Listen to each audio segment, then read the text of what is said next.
요한복음서 19장. 그리하여 빌라도는 예수님을 데려다가 군사들에게 채찍질을 하게 하였다. 군사들은 또 가시나무로 관을 엮어 예수님 머리에 씌우고 자주색 옷을 입히고 나서 그분께 다가가 유다인들의 임금님 만세 하며 그분의 뺨을 쳐댔다. 빌라도가 다시 나와 그들에게 말하였다. 보시오, 내가 저 사람을 여러분 앞으로 데리고 나오겠소. 내가 저 사람에게서 아무런 죄목도 찾지 못하였다는 것을 여러분도 알라는 것이오. 이윽고 예수님께서 가시나무 관을 쓰시고 자주색 옷을 입으신 채 밖으로 나오셨다. 그러자 빌라도가 그들에게 자, 이 사람이요 하고 말하였다. 그때 수석 사제들과 성정 경비병들은 예수님을 보고 십자가에 못 박으시오, 십자가에 못 박으시오 하고 외쳤다.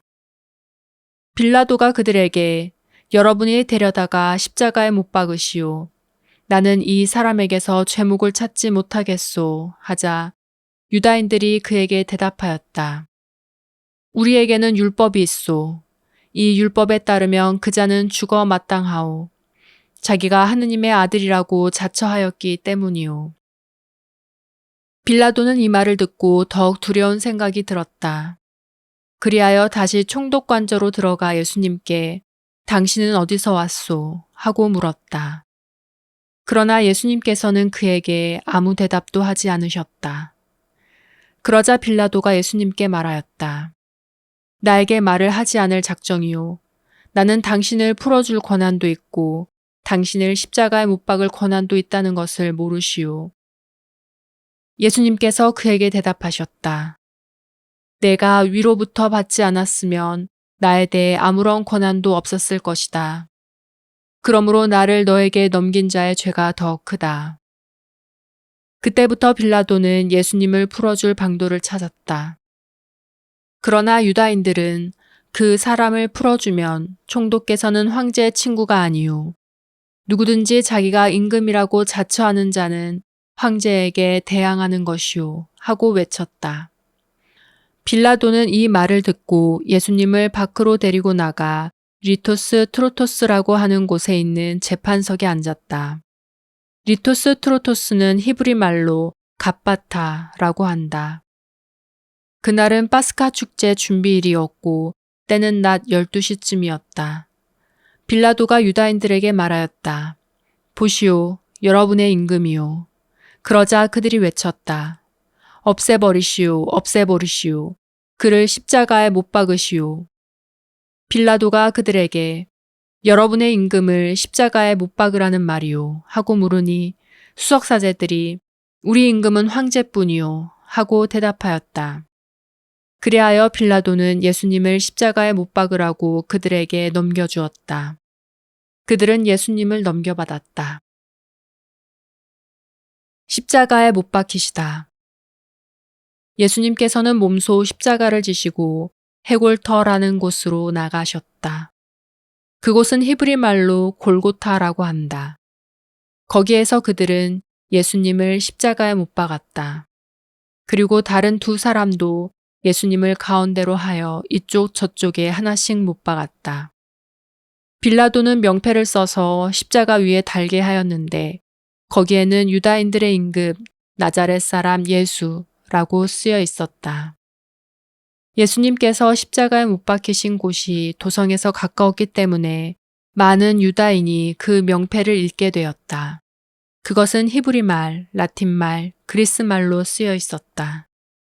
그래서 유다인들의 수석사제들이 빌라도에게 말하였다. 유다인들의 임금이라고 쓸 것이 아니라 나는 유다인들의 임금이다 하고 저자가 말하였다고 쓰시오. 그러나 빌라도는 내가 한번 썼으면 그만이오 하고 대답하였다. 군사들은 예수님을 십자가에 못 박고 나서 그분의 옷을 가져다가 네 몫으로 나누어 저마다 한 몫씩 차지하였다. 속옷도 가져갔는데 그것은 솔기가 없이 위에서부터 통으로 짠 것이었다. 그래서 그들은 서로 이것은 찢지 말고 누구 차지가 될지 제비를 뽑자 하고 말하였다.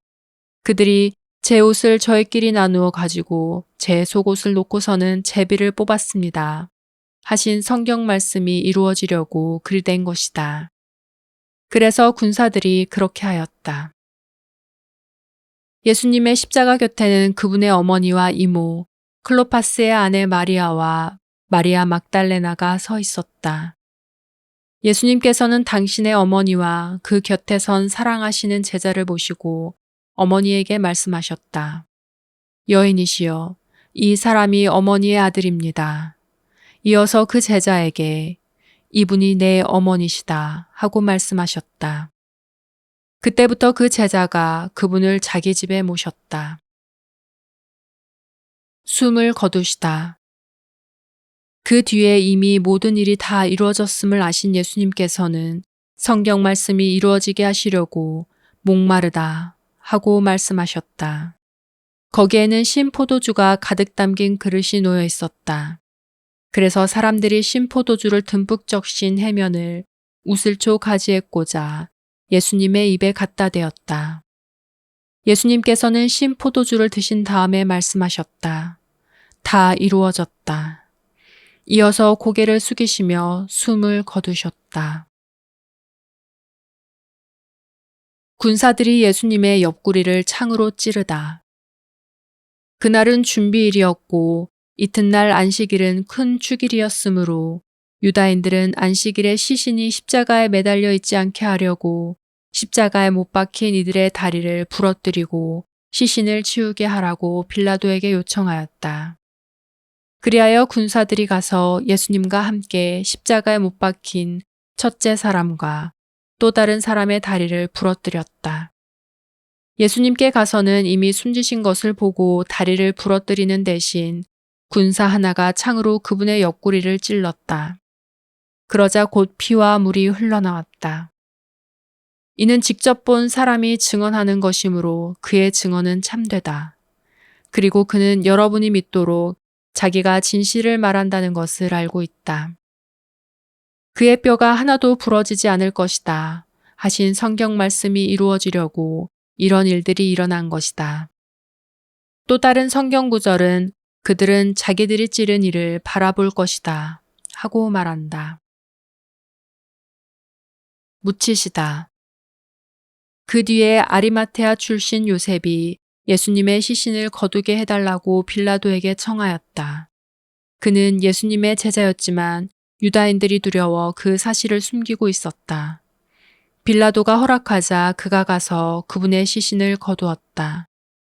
언젠가 밤에 예수님을 찾아왔던 니코데모도 모략과 침향을 섞은 것을 100리트라쯤 가지고 왔다. 그들은 예수님의 시신을 모셔다가 유다인들의 장례 관습에 따라 향료와 함께 아마포로 감쌌다. 예수님께서 십자가에 못 박히신 곳에 정원이 있었는데 그 정원에는 아직 아무도 묻힌 적이 없는 새 무덤이 있었다. 그날은 유다인들의 준비일이었고 또 무덤이 가까이 있었으므로 그들은 예수님을 그곳에 모셨다.